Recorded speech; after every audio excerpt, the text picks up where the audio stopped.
Hello, my name's Hadley. At my grandfather's birthday party, my father took the steak I'd made for myself because of my allergy and threw it straight into the dog's bowl. Then he looked me dead in the eyes and said, "That's where you belong." No one said a word. Not my mother, not my sister.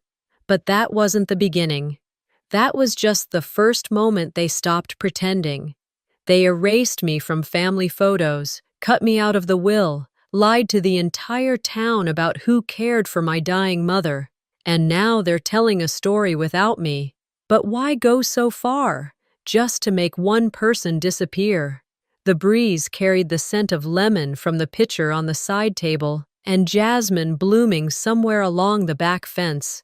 It was just after 4 in the afternoon in Savannah, Georgia, and the sun was still too high for anyone to relax.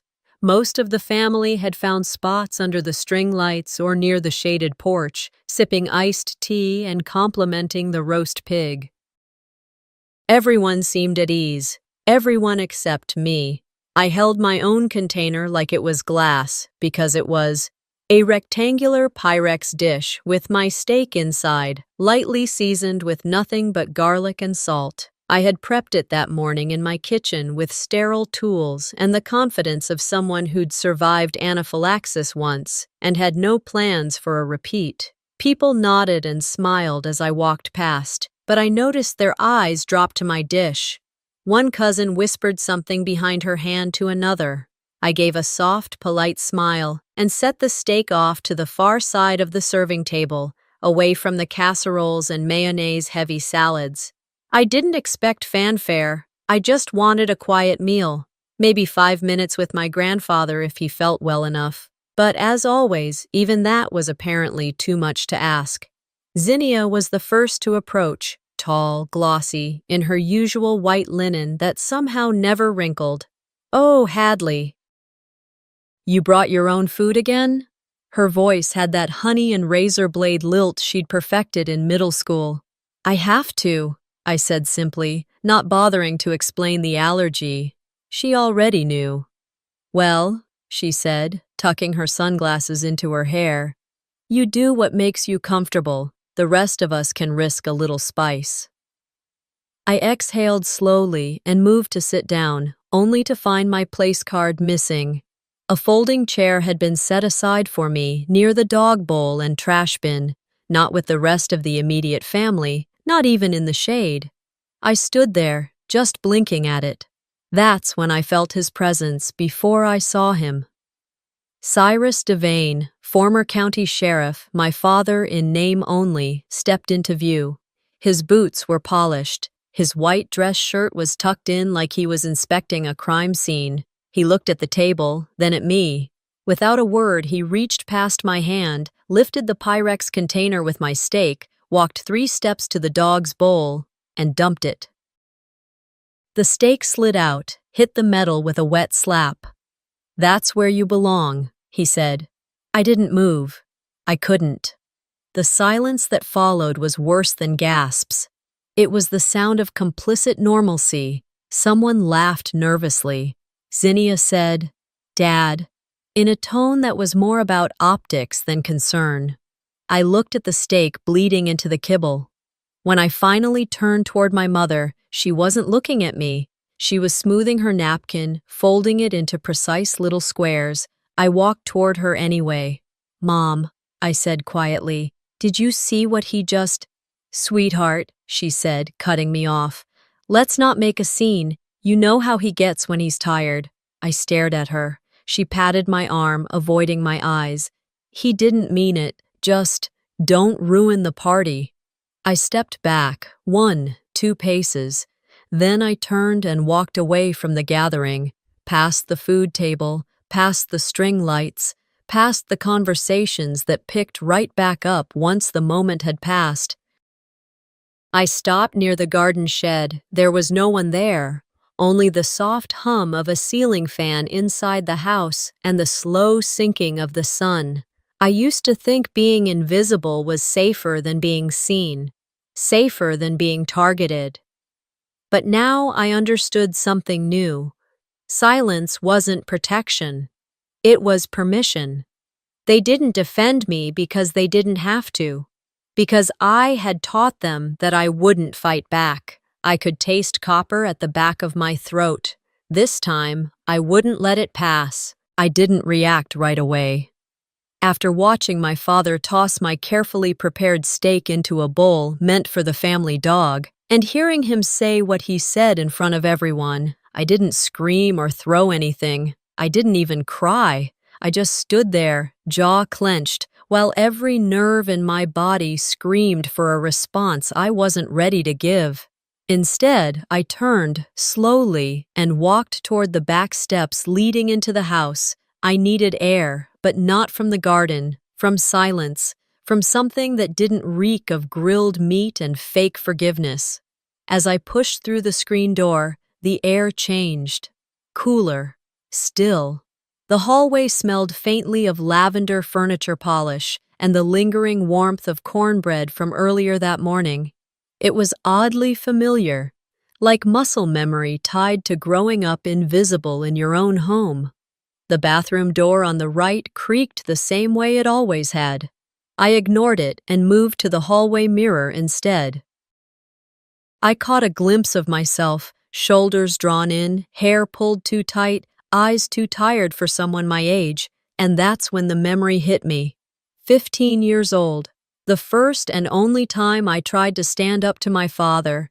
He had told my cousin to go change out of that nonsense after she came out as queer at a family dinner. I said very quietly, "She's brave for telling the truth." That night, he locked me out of the house. No warning, no yelling, just clicked the deadbolt. I spent the night curled up on the porch swing, wrapped in an old dog blanket, praying it wouldn't rain. That was the beginning of my silence. Back in the present, I splashed cold water on my face and told myself to get through dinner. Then I returned to the living room where the family had started to gather for the formal meal inside. Zinnia had taken over, of course. She always did when things got tense. She directed everyone like it was a wedding rehearsal, pointing to chairs, adjusting floral napkins, offering cocktails like she owned the place. When I entered, she raised an eyebrow but said nothing. She simply waved a hand toward the dining table. I found my name card, barely visible, and followed it to a folding chair near the hallway, uncomfortably close to the bathroom door. I could hear the toilet flush every 15 minutes like clockwork. Zinnia's partner, meanwhile, was seated right next to our father, deep in conversation about stock portfolios and new real estate listings in Tybee. I stood behind my chair for a moment, confused. "Zinnia," I called across the table quietly. "Is this right?" She didn't even look up. Somebody had to sit there. Her voice was crisp, polished. Like this wasn't an act of exclusion, it was simply logistical efficiency. I sat down without another word. The dinner began with a toast. My father thanked everyone for coming. My sister smiled too brightly. My mother nodded as if nothing in the world had gone sideways just an hour ago. The main course came out. Prime rib, of course. I pushed my empty plate forward and pretended to sip water. A few minutes into the meal, my cousin Eva leaned over from 2 chairs away. She slipped me a folded napkin, under which was one of the printed invitations. I opened it slowly. Thick cardstock, gold-embossed edges. The list of guests was printed in beautiful calligraphy. Everyone's name was there, first and last, except mine. At the very bottom, squeezed in crookedly, in plain blue pen, someone had written, "Plus Hadley." It looked like an afterthought. My breath caught. Not because I hadn't expected it, but because even now, even after everything, they still found new ways to make me feel peripheral. I folded the invitation slowly and tucked it into my purse. I didn't say a word. Instead, I excused myself to the bathroom. I shut the door, locked it, and gripped the sink with both hands. The porcelain felt cold. solid, something to hold on to. Looking up, I caught my reflection again. This wasn't about a chair, or a piece of steak, or a name card. This was about not existing in the eyes of the people who were supposed to know me best. And for the first time, I didn't feel sadness. I felt something deeper, heavier, resolve. If they won't write my name, I said to the mirror, I'll write my own damn story. When I came back to the table, I didn't look for sympathy. I didn't expect an empty seat to be offered elsewhere. I just sat down, straightened my shoulders. Zinnia glanced up, just for a second. Something in my eyes made her falter. She turned back to her plate. The dishes had been cleared, the wine had started flowing more freely, and the laughter in the living room had taken on that post-dinner slur, full, indulgent, and just drunk enough to blur boundaries. I stood at the threshold for a moment, not quite ready to rejoin the pack, but too proud to linger on the margins. Zinnia was already by the fireplace, her favorite perch. One hand rested delicately on the mantel, as if she were starring in some southern drama, and the other clutched a glass of Merlot. Her voice floated above the room. "You know," she began, a smile tugging at her lips like she was about to recite a eulogy she'd memorized for praise, not grief. "Those last weeks with Mom were sacred. I still remember the night I stayed up reading to her. She kept asking for psalms. I didn't even know she remembered them." There was a pause, a sigh from someone. "I was the only one who stayed every night. The hospice nurse even said, 'Your daughter is the one keeping her spirit alive.'" I froze. My chest didn't rise. My eyes didn't blink. Because it wasn't just a lie. It was my story. I had been there. I had changed the damp sheets at 2 in the morning. I'd mashed potatoes without butter because chemo destroyed her stomach. I had whispered the very same psalms, and she'd wept. But in this room, with these people, I didn't exist. No one even looked toward me, not Cyrus, who stared at his scotch like it held answers, not Darlene, who sat with her hands folded, lips pressed tight. I locked eyes with my father. His face was unreadable, too still, too measured, as if waiting to see whether I would explode or disappear. I chose neither. I turned and walked into the kitchen, where the lights were dimmer, the noise faded. My fingers trembled as I reached for a glass. The stem snapped clean in my hand. The crack echoed louder than any argument could have. I tossed the shards into the trash and leaned on the counter, palms flat, heart pounding against the granite like a second pulse. I opened the drawer near the sink to grab a towel, and there it was, an old family photo album, worn at the corners. I pulled it out slowly, like it might break from memory alone. Flipping through the pages felt like handling glass. There was one picture I hadn't seen in decades. A birthday party in the backyard, balloon animals, plastic crowns. I remembered it clearly. I was standing beside Zinnia, both of us holding the family dog, Ginger, between us. But in the photo, now glued to the page, only Zinnia and the dog remained. My side was gone, crookedly trimmed, the frame shortened. No trace I'd ever stood there. They'd literally cut me out. I took a photo with my phone. Not out of sadness. Not anymore. I was past that. A memory bloomed, vivid and sharp. I was 13. Mom had just started her chemo. Darlene was always resting, and Dad traveled constantly for work, though everyone knew what that meant. So I handled it. I learned to sterilize gauze, cook rice without salt, how to rub lotion on paper-thin skin without causing pain. I had been a child tending to the dying, and I never told anyone. At the funeral, Zinnia gave a speech.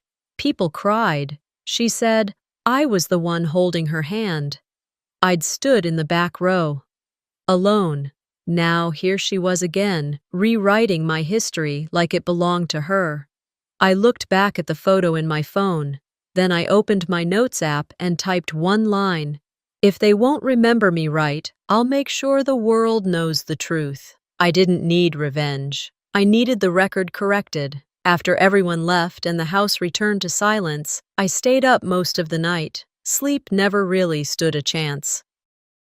My thoughts kept spinning. Every edited photo, every sentence Zinnia had claimed as hers, every time someone glanced past me like I wasn't part of the furniture, let alone the family. At around 2 a.m., I pushed aside the half-eaten toast I'd made just to feel busy and opened my laptop. The blue light washed over the living room, casting long shadows on the beige walls. I created a folder called The Truth.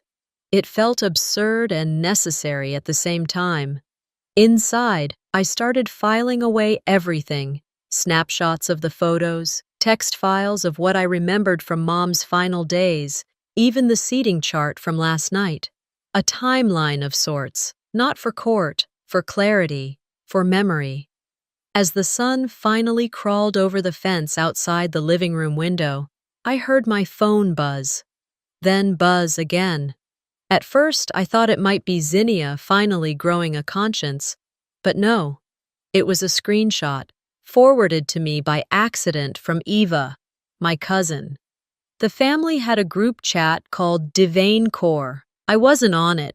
They were planning decisions around Grandpa's elder care, finances, property details, assisted living options. They were coordinating shifts, assigning legal contacts, discussing power of attorney like they were sorting snacks for a bake sale. And I wasn't just excluded, I was erased. I stared at the thread for a full minute, scrolling. Zinnia's name was everywhere, so was my father's. Even my brother-in-law James had chimed in about converting the guest house for nursing staff.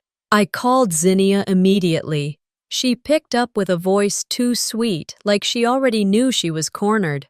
"Hey, Hadley, everything okay? You want to tell me why I'm not in the group making decisions about Grandpa?" A pause, then, "Hadley, this isn't personal. It's just, you're not always the most objective when it comes to family stuff." I bit my tongue so hard I tasted blood. "You mean I'm not convenient? Say it." She sighed, the kind of exaggerated breath people do when they want to sound exhausted from your existence. "Hadley, you're too emotional to be part of this. Grandpa needs stability, not conflict." And then she hung up. No goodbye. No soft landing, just click. I stared at the screen until it dimmed on its own. Then I reopened the folder on my desktop. I renamed it Receipts. That day, I printed the screenshot from Eva. I emailed it to myself, twice. I began cross-referencing dates.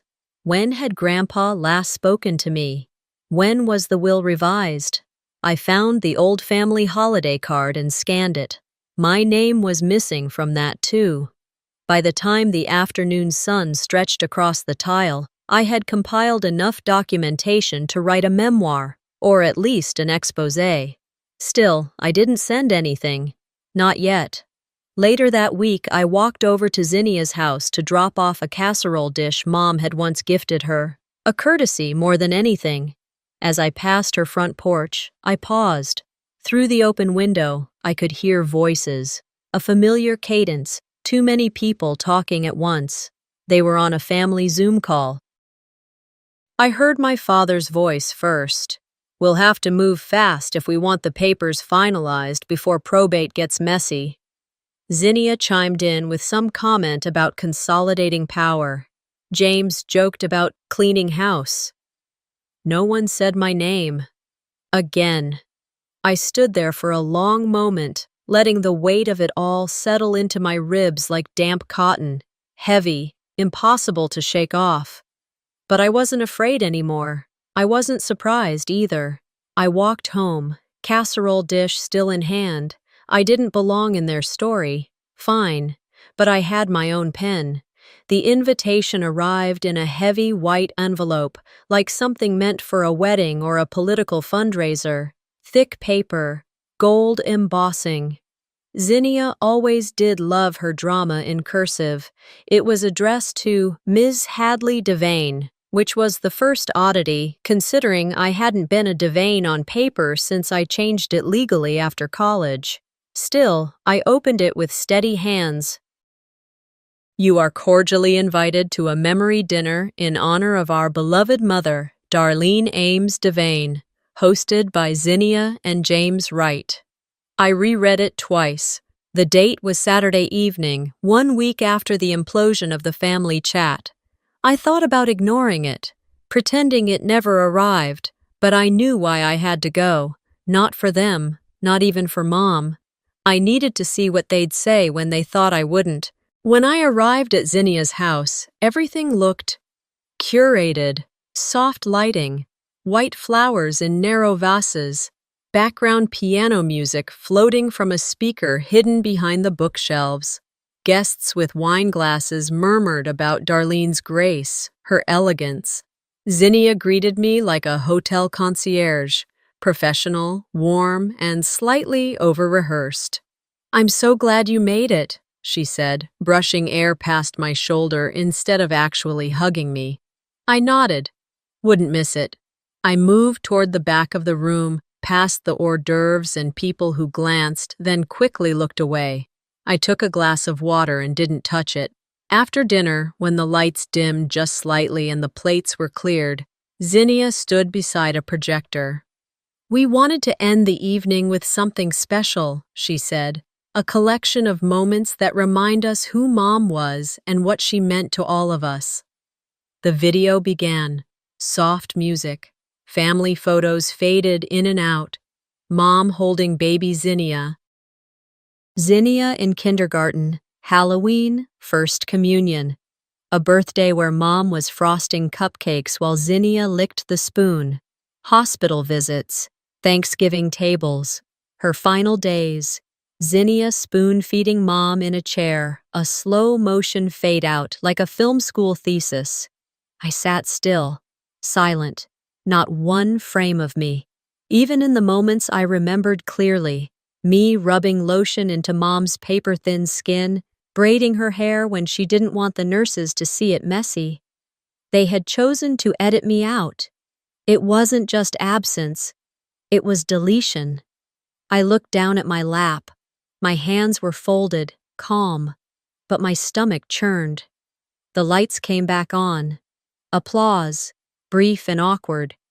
Then Zinnia picked up a piece of folded paper. "This is a letter Dad asked me to read on behalf of the family." She cleared her throat and began, "We want to thank everyone who stood by Darlene during her illness. The family's gratitude goes especially to Zinnia, whose tireless devotion was a source of strength for all of us." I stopped listening. I watched the faces around the room. Some looked politely uncomfortable, some nodded with forced emotion, a few clearly believed every word. One guest, an older woman I didn't recognize well, leaned toward me and whispered, "I didn't know you weren't involved. You must have lived far away." I turned to her, smiled softly, and said nothing. Let them believe what they want, for now. When the reading ended, Zinnia gave a tight smile. "Thank you, everyone." I stood, took a breath, walked to the center of the room. I didn't raise my voice, didn't lift a finger. I simply said, "It's fascinating how selective memory works, especially when edited in 1080p. The room froze. Zinnia's face shifted. Not panic, but that careful calculation of someone caught mid-performance. Dad didn't move. He just looked down at his empty glass. No one said a word. I didn't need them to. I turned toward the door, paused at the porch, looked back just long enough to deliver what they'd remember. There's more than one version of history. Mine just hasn't gone public yet. I left Zinnia's house with the taste of fake sentiment still thick in my mouth. The night air was cool, but it didn't soothe anything. I walked home, refusing the rides offered, needing the motion, the quiet, the stretch of sidewalk that might help burn off the tension buzzing under my skin. By the time I made it to my apartment, the streets had emptied and the porch lights blinked on one by one like tired guardians. I unlocked the door, kicked off my shoes, and sank into the worn armchair by the window. I didn't turn on the TV, I didn't pour a drink. I just sat there. The footage from the tribute video kept looping in my mind. The curated narrative, the well-timed fades, the way Zinnia's voice trembled just enough to sound sincere. I'd seen it before, not the video, but the performance. The way she always managed to be the victim and the heroine in the same breath. Around 3 a.m., just as I was beginning to drift into that restless half-sleep where everything feels heavier, my phone buzzed on the coffee table. I ignored it at first, then it buzzed again. I leaned forward, expecting spam, but it wasn't. Maribel Knox. The name alone made me sit up straighter. She'd worked in our house for over a decade. Quiet, observant, loyal, mostly to Mom. She had disappeared shortly after the funeral, and I hadn't heard from her since. The message had no text, just a voice memo. Subject line, "I need to tell you what I should have said years ago." I hesitated, then I pressed play. The voice that came through was older than I remembered, slower, but steady. "Hadley, I hope you'll forgive me for the silence. I should have said something long before now." I sat frozen. "I was there the summer your mother got worse. I saw who stayed up. I saw who washed her hair and helped her change. I saw who made meals and read to her. It wasn't Zinnia. It wasn't Darlene's sister. It was you." My breath caught. "I remember your father telling me, 'No one needs to know what Hadley did. Let Zinnia handle the speeches.'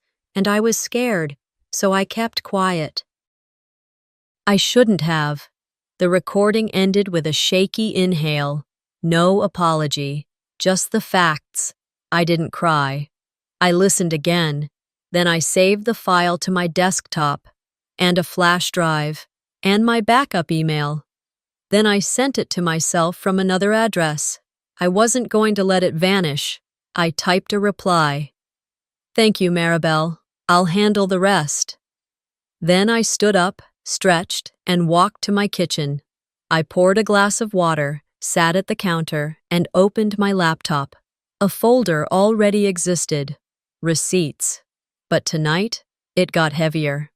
I added the audio file, the guest list with my name scribbled at the bottom, the tribute footage with timestamps of Zinnia's staged moments, a scan of the cropped photo I found last week. Then I opened a new email. To devaincore@gmail.com. Subject: Let's correct the record. I didn't write a long message, just a few lines. Attached are some things I thought the family might like to see. Truth matters, even if it's uncomfortable. You may control the story, but I lived it. I stared at the send button. My finger hovered, but didn't press, not yet. Instead, I scheduled the email to go out exactly 1 week from now, the morning of the memorial scholarship event Zinnia had planned in Mom's name. Let them gather. Let them celebrate. Let them smile for photos. And then let the truth arrive, uninvited, but undeniable. I leaned back in my chair, closed the laptop, and whispered to no one. This time, they won't be able to delete me.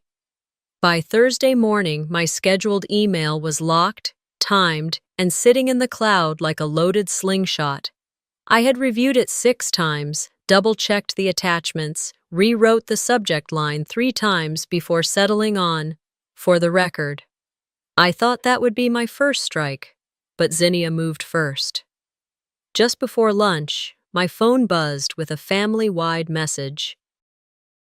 In honor of Mom's memory and her legacy of strength, we're proud to share this with our loved ones. The sender, Zinnia Wright, CC. Practically everyone with a Devane in their bloodline or their holiday photo albums. Attached, a polished, full-color digital booklet. I hesitated only a second before opening it. The first page was a photo of Mom, soft smile, eyes tired but proud, standing next to Zinnia in a spring dress. The caption read, "Our matriarch, our guide, our hero." Then came the timeline. Mom's final days. Each entry highlighted Zinnia's contributions. Zinnia reading scriptures bedside, Zinnia organizing meals, Zinnia holding Mom's hand. The tone dripped with humble brag, dressed up in white font and sepia tones. My name wasn't mentioned once, not even in the fine print. At first I laughed, but the sound came out hollow, sharp at the edges. Then I turned the page again and stopped. There it was, a photo from Zinnia's wedding. She stood under a floral arch, beaming, holding James's hand, and she wore the dress. Not just a dress, the dress. I'd designed it 5 years ago, a one-off couture piece I never released publicly. A silhouette I'd drafted, sculpted, and stitched by hand over weeks. I'd shown it to her once, just once, during a quiet Christmas when we weren't at each other's throats. She had looked me dead in the eye and said, "Too dramatic for me." And yet here it was, featured centerfold in a tribute that also managed to erase me. No credit, no footnote, no borrowed from my sister, just theft in full bloom. I closed the booklet and exhaled slowly. My heart beat with the steadiness of something no longer surprised. I was past surprise. I opened my laptop and added the wedding photo to my digital folder. I labeled it Stolen Design. 5 minutes later, a new email pinged into my inbox. From a law firm I recognized, the one Dad had used when handling Grandpa's estate planning. I assumed it was part of the group thread, maybe another memorial detail. Instead, it was an accidental CC. The message was a brief instruction to Zinnia and Cyrus. Final copy of the revised will attached. Please review before next week's signing. My hands trembled as I opened the PDF. My name wasn't there. Not even under residuary estate. I went back and searched my own records, a scan from 3 years prior, when Mom asked me to hold a copy in case of family nonsense, as she called it. And there it was, on page 6, Hadley Devane, to receive parcel 421B, formerly owned by Eleanor Hastings, my mother's side of the family. The last thing she hadn't surrendered to Cyrus, gone, just like me.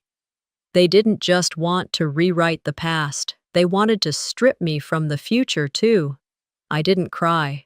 Instead, I printed both wills and laid them side by side on my table. I circled the clause that had vanished, drew a bold red X through the paragraph in the new version that praised Zinnia's stewardship. Then I photographed them both, added the files to the folder, and I spoke aloud just to feel the words leave my body. They took the dress, they took the story. Now they're taking the land. I opened the email I had already scheduled, clicked edit. I added the 2 wills. Attached the wedding design file, the audio recording from Maribel, the invitation with my name scribbled in, subject line revised. Truth has its own schedule. Then I changed the send time. Saturday morning, 9:00 a.m., right as the family would be gathering at the community center for Mom's Memorial Scholarship breakfast. The moment they'd all be checking their phones, posting pictures, quoting Zinnia's speech. I didn't need to be in the room. My voice would arrive anyway. Saturday morning, sunlight crept in through the blinds, landing on the small round table where my laptop sat humming softly. I didn't touch it. I didn't need to. The email was scheduled, the files were ready, and the truth had been waiting long enough. At exactly 9:03 a.m., while most of the Devane family filed into the community center in Savannah with smiles, lapel pins, and tightly clutched coffee cups, a ripple began. Phones buzzed. Notifications pinged. The subject line read, "For the sake of accuracy and integrity." Attached were the documents I had gathered, the voice memo from Maribel, the comparison of wills, screenshots of altered invitations, my original gown design sketch next to Zinnia's wedding photo. I didn't include commentary, just facts. By 9:07, my phone lit up like a Christmas tree. Zinnia called 4 times in a row. Cyrus didn't bother with a call, he sent a text. "This is beneath you."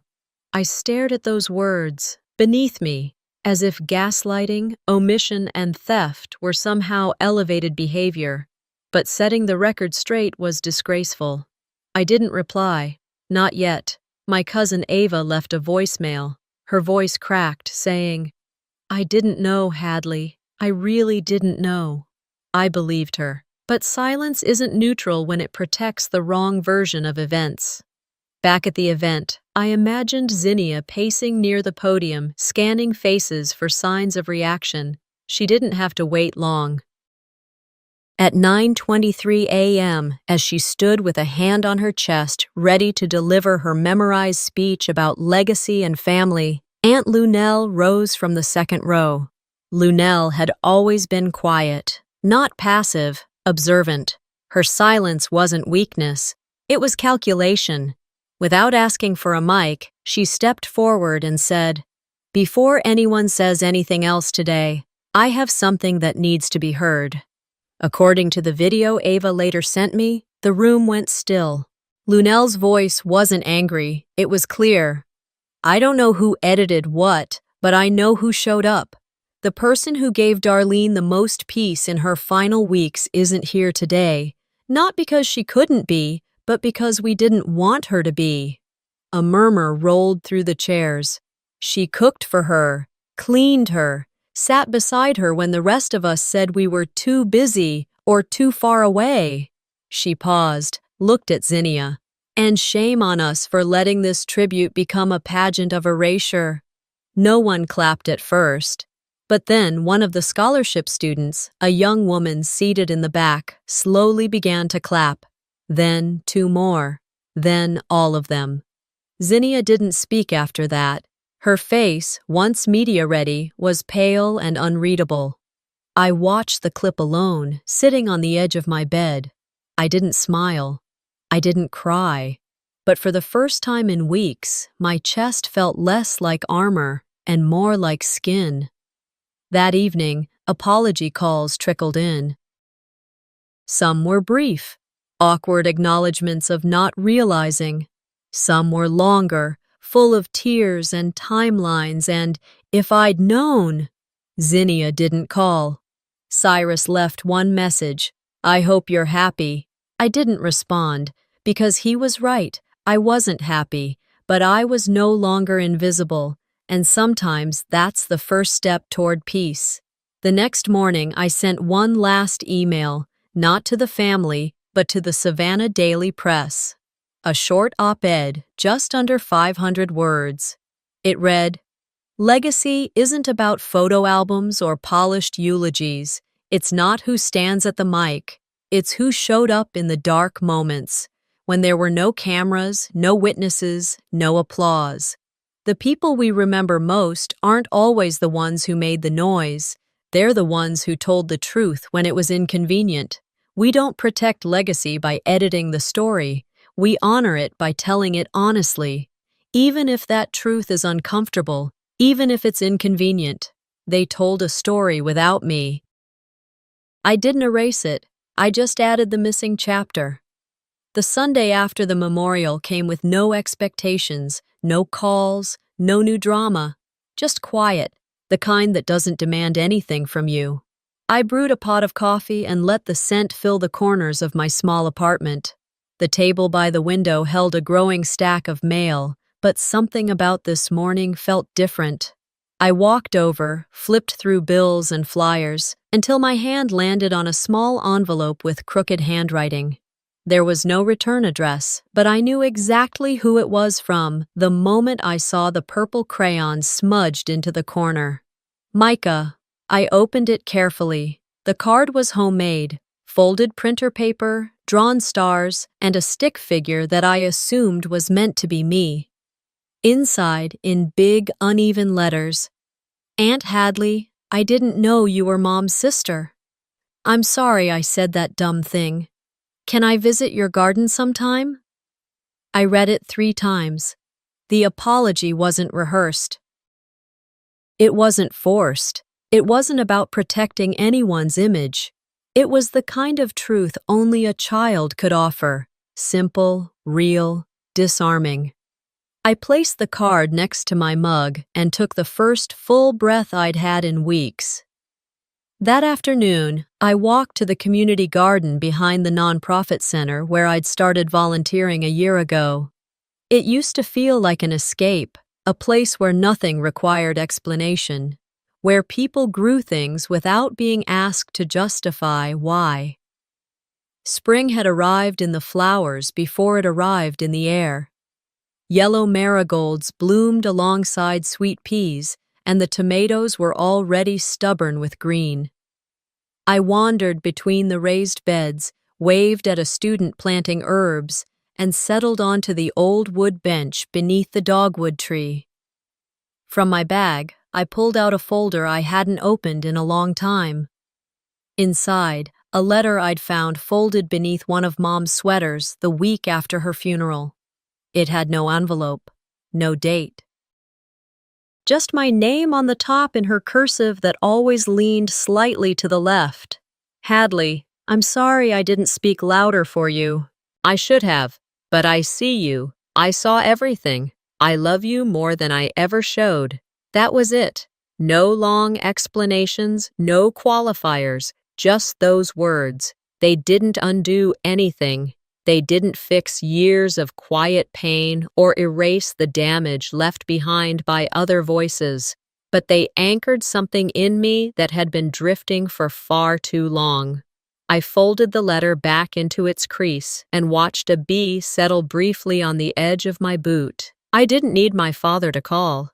I no longer cared what Zinnia posted on her filtered Instagram feed. I wasn't checking my phone for their names anymore. They were quiet, which for once was exactly what I needed. Later that week, I organized a small picnic at the garden for the students who'd received the scholarship tied to my mother's name. Not the legacy Zinnia tried to paint, but the one Mom would have wanted: education, food, growth, second chances. We spread blankets across the grass. The kids passed around homemade cookies and lemonade in chipped mason jars. Near the end, I saw Micah walk in, holding the hand of his nanny. He clutched something tight to his chest and looked around until he saw me. He ran over, handed me a folded piece of paper. On the front, it said, "To the aunt with the biggest truth." I opened it. Inside was a picture of a garden, with one stick figure watering the flowers while others smiled nearby. He'd labeled them all: his name, the students, and mine. At the bottom, in clumsy cursive, "Thanks for making things grow." I didn't say anything for a while, just watched the sun dip behind the tool shed and listened to the sound of kids laughing in the distance. Some wounds don't heal neatly. Some leave scars that stay, but others, the ones rooted in truth, love, and a little bit of dirt, they leave space for something else. Light. I wasn't written out. I was just on the wrong page. And now, I'm writing the rest myself. Sometimes, family doesn't break you all at once. It erases you one quiet moment at a time. But the truth has a way of surviving, even when it's inconvenient. What would you do if your own family rewrote your story without you in it? If this story moved you, leave a comment and tell us what you think. Don't forget to subscribe for more real, emotional revenge stories that dig deep into family, truth, and survival.